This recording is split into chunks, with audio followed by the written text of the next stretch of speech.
राधे राधे प्रणाम। हम पूनम अपने यूट्यूब चैनल पूनम सरिता संगीत में आप सबके तहे दिल से स्वागत करते हैं। आज बहुत सुंदर विवाह गीत लेके आई है, आप सब सुने कैसे ला कमेंट में जरूर बताओ चाहिए। सभवा बैठल बाबा नौआ बोलावै, नौआ आवेला भेनु सार। सभवा बैठल बाबा नौआ बोलावै, नौआ आवेला भेनु सार। घर में से निकले हो भैया कवन राम, सुना नौआ अरज हमार। घर में से निकले हो भैया कवन रैया, सुना नौआ अरज हमार। सगुन के हल्दी नौआ नेवता ले जाया, जाया बहिनिया के देश। सगुन के हल्दी नौआ नेवता ले जाया, जाया बहिनिया के देश।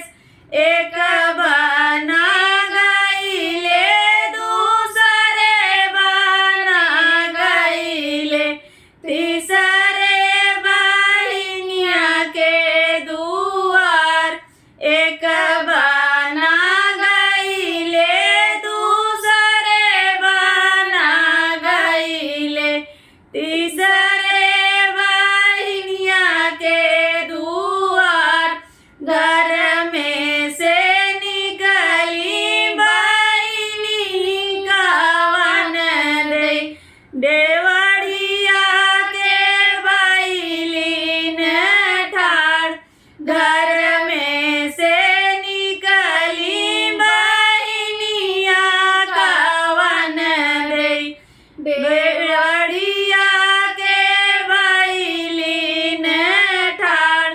के करने बताली आया भैया नौआ, के कर पड़ल बाबिया। के करने बताली आया भैया नौआ, के कर पड़ल बाबिया। एतनी वचन जब सुनेला नौआ, सुना बहिनी अरज हमार। एतनी वचन जब सुनेला नौआ, सुना बहिनी अरज हमार। तोहरे जनवता ले आए मोरी बहिनी, तोहरे नी भैया के बिया। तोहरे नी जनवता ले आए मोरी बहिनी, तोहरे नी भैया के बिया। एतनी वचन जब सुनेली बहिनिया, सुना नौआ अरज हमार। एतनी वचन जब सुनेली बहिनिया, सुना नौआ अरज हमार। नैहर में हवे नौआ भैया के बियाहवा, ससुरे में देवर के बिया। नैहरे में हवे नौआ भैया के बियाहवा, ससुरे में देवर के बिया। कैसे के जगई